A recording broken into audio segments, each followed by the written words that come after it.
Good morning, ladies and gentlemen. This is Frank Chase back with you once again. I've been out of the picture for a while, haven't done any videos for a bit, but I was taking a break and doing some writing. I'm actually starting to write a tithing book, so it's going to take me several years to probably complete it. But I wanted to take a break and get back with you on another tithing study. I want to talk about Matthew 23:23 here in just a minute. And I want to give you some insights from that particular verse, which is commonly used today to endorse tithing. And oftentimes it is taken out of context. But we're going to examine it in context in just a minute. But I just wanted to say glad to be back with you all. And hopefully you're taking time to do these studies yourself and learning more about what the modern day tithing system is and what is the difference between that and the Old Testament tithing system. We'll be right back.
Okay, we're back. Let's look at Matthew 23:23. If you look at the chapter beginning at the first verse, you will notice that the Messiah is actually using, starting out each conversation with the Pharisees and the teachers of the law, using the word woe. He's saying woe in every one of these particular verses. Now let's look at 23:23 and give you an idea. 23:23 says, "Woe unto you scribes and Pharisees, hypocrites." That is what he's calling them.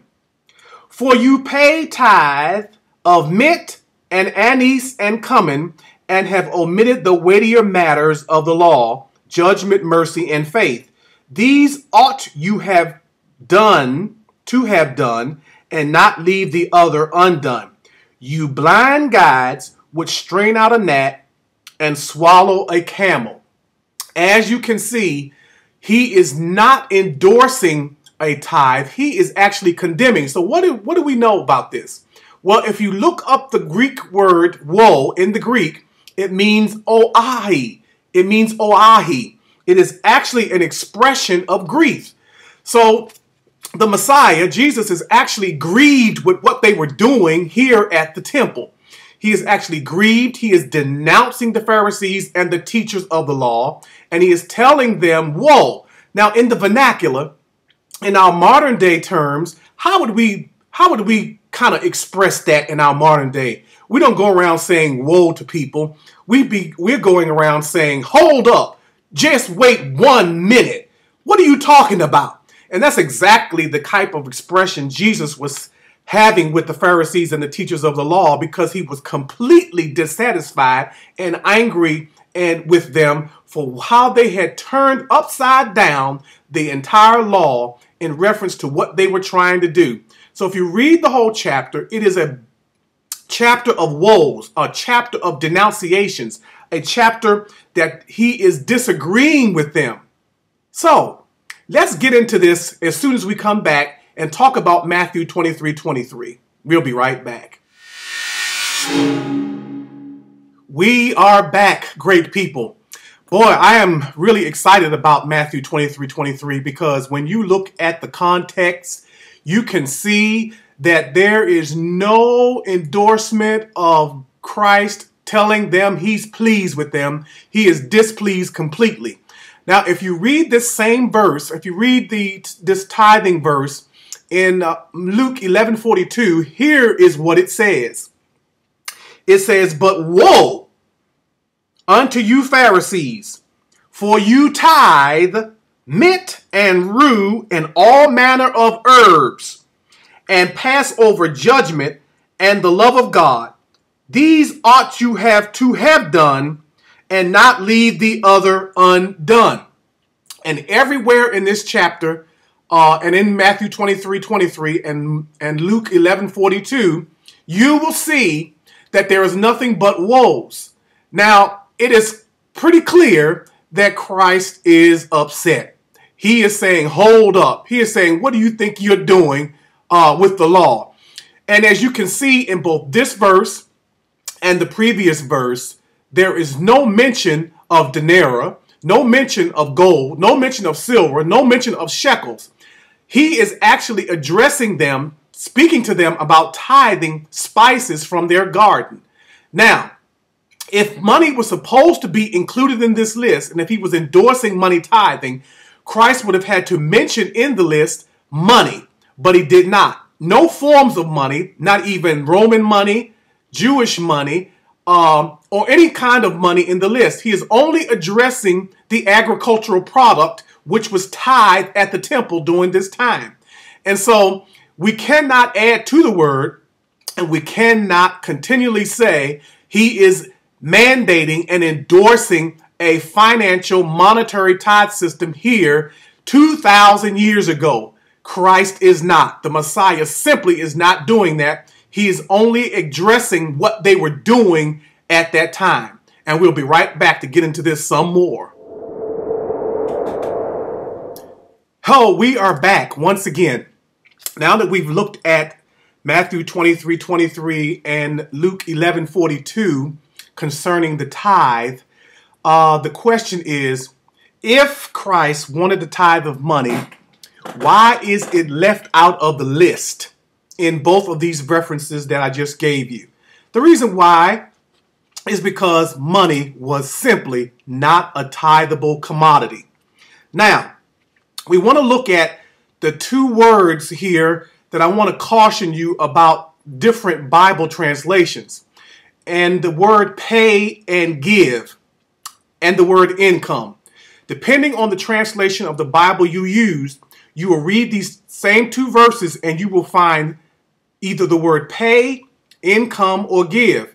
And each one of these will give you a connotation or give you or lead you to an interpretation that is probably incorrect. So let's look at one of them that I'm going to discuss right now. If you look at the Jewish Bible, it reads this, and I'm not going to read the whole verse. You pay your tithes of mint, dill, and cumin, but you have neglected the weightier matters of the Torah, justice, mercy, and trust. As you can see, the word pay is indicated in that verse. The Darby Bible reads, for you pay tithes of mint, anise, and cumin. As you can see, the Darby Bible uses the word pay. But then you get to the translation, the Young's literal translation, and we see a word change here. And this is important because, and let me read this first. Woe to you scribes and Pharisees and hypocrites, because you give tithe of mint, dill, and cumin, and neglect the weightier matters of the law. As you can see, the word give is here. Now, you know, when you use the word pay and when you use the word give, one is an obligation and one is by choice of free will. So why are these words being inserted into the Bible and changing word to pay to give? That's the question you must ask. The King James translation or transliteration reads, for you pay tithe of mint, anise, and cumin, and have omitted the weightier matters of the law. Once again, we see the word pay. Then you go to the contemporary English version, the Learning Bible, and it says this, you Pharisees and teachers are show-offs, and you're in trouble. You give a tenth of the spices from your garden, such as dill, mint, and cumin. Now you can see the Learning Bible uses the word give. Then you go over to the New Living Translation, The New Living Translation, it says, "What sorrow awaits you, teachers of religious law and Pharisees, hypocrites! For you are careful to tithe even the tiniest income from your herbs gardens, but you ignore the more important aspects of the law, etc., etc." Now, how do we go from pay to give? And then in the New Living Translation, the word income is inserted to replace the words mint, dill, and cumin. There's something afoot here. We'll be right back to explain it. Okay, we are back. I hope you have paid attention to these verses that we are talking about. Again, pay, give, and income. Let me make this perfectly clear. When we are talking about tithing in Matthew 23:23 and Luke 11:42, we are talking about land-based agricultural products, not income-based on what you work for. This is the context of those chapters and verses. So when you insert the word income in the New Living Translation, you are automatically, psychologically, and theologically geared toward thinking about cold, hard cash. So the word income in the New Living Translation, even though it says income from spices, it leads you to believe that they gave money from the sale of their spices to the church based on what they sold. That is absolutely incorrect. So the word income should never be inserted into the scriptures. It leads to a wrong interpretation. Now, in many translations, you will see the word pay, give, or income. Now, it's vitally important that you do word studies, that you do understand context, because when you buy different Bibles, you will see different words. So you've got to make sure you understand it in the original language to make sure nothing was changed. Depending on which word is used in the text, it will determine how you interpret the text, or some cases change the context of the chapter, which leads to a wrong interpretation. Some translations do not use the word pay, give, or income at all. And in King James Version, 11:42 for Luke, it just says you tithe mint, rue, and cumin. It doesn't even have the word pay. But when you look at it in Matthew, it says pay.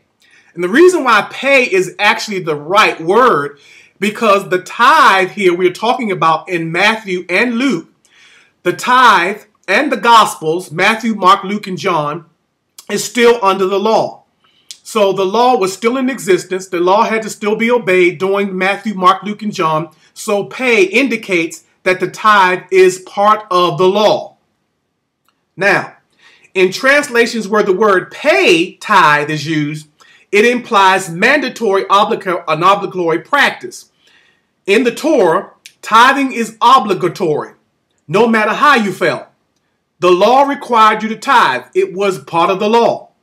The tithe must be paid to the Levites as specified in the law. And Hebrews chapter 7 says the Levites had the commandment to take the tithe. Okay. In translations where the word give is used, and I've just read to you those, it implies that tithing is free will giving, but the Torah, the Old Testament, does not teach tithing as giving. Tithing is not giving. Tithing was mandatory practice. Giving is not mandatory, but free will. So you got to be careful between these words. If you give, there is no obligation to do it. You can give when you want, or you don't have to give. There's no obligation. But tithing is mandatory in the Torah, so it is paying, not giving. So the word pay in the translations that you read is actually correct. Now, point number 4 I want to make on this. Jesus could not specify money or income in the verse because the Old Testament, the Torah, required land-based products. Read your Old Testament. Read the law. And to put money in the list, if he had added money to the list of mint, rue, and cumin, if he had done that, Jesus would have violated the Torah and he would have sinned because he did something that God did not require. God required land-based agricultural products, not income-based. So the tithe was land-based, not income-based. The Messiah did not ask for an income-based tithe because money in any form is capriciously absent from the list. You don't see denarii, shekels, gold, or any form of money mentioned in the list when he is rebuking and disagreeing with the Pharisees, scribes, and teachers of the law.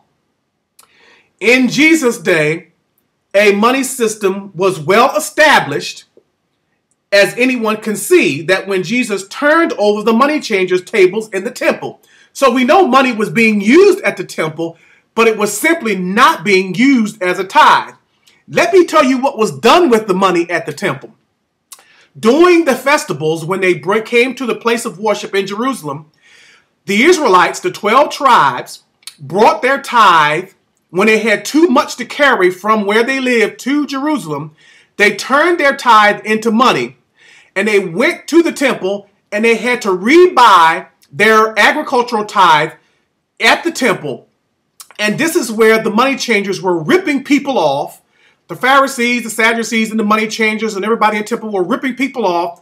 This got Jesus angry, and he turned over the money changers because they were supposed to take their money, rebuy the tithe, convert it to the actual money the temple accepted, but they were being ripped off at the temple. Doesn't that sound like much like today, where we are being ripped off in the modern day church? I'm not trying to pour water on churches. I'm just trying to correct the interpretation of the tithe. So remember, the context drives the meaning of the interpretation. We'll be right back.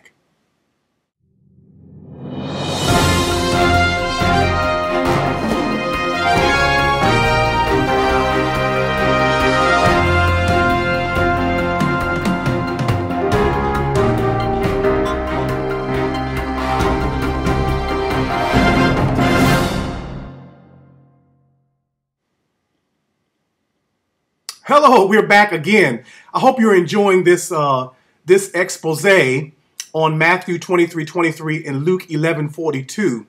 I want to close out this section, and then we are going to get into another study in Tithing Study 31 to continue and finish out this particular section. But I want to close out with a few things here. Let's look at Matthew 23:23 again. And here's what it reads. Woe to you, scribes and Pharisees, hypocrites, for you tithe mint, dill, and cumin, and have neglected the weightier provisions of the law, justice, mercy, and faithfulness. But these are the things you should have done without neglecting the others. Now, I want to point out here that Christ is affirming the tithe, but he's affirming the land-based tithe, not cold, hard cash. Now, when you do word studies and you're reading your Bible, you've got to pay attention for what he is saying. He is addressing a group of people. When you're reading it, he's addressing the you. Who is the you in Matthew 23:23 and Luke 11:42? The you is not you who are reading it. The you is the scribes, the Pharisees, and the teachers of the law. That is who he is talking to about this particular instances of all the woes he is labeling on them for violating the law. They were adding to the law. They were doing things that the law did not require.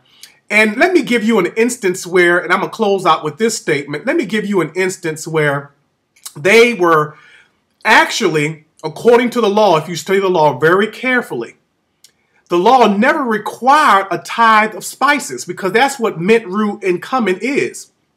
But because they were adding to the law, they were extending the law to the point where it was unbearable to the people at that time, they would continually to say, well, the law requires this, but if you grow spices in your backyard, if you grow crops in your backyard, you must tithe them. Now, according to the Mishnah, the Jewish Mishnah says anything that grows out of the ground is a tithable commodity.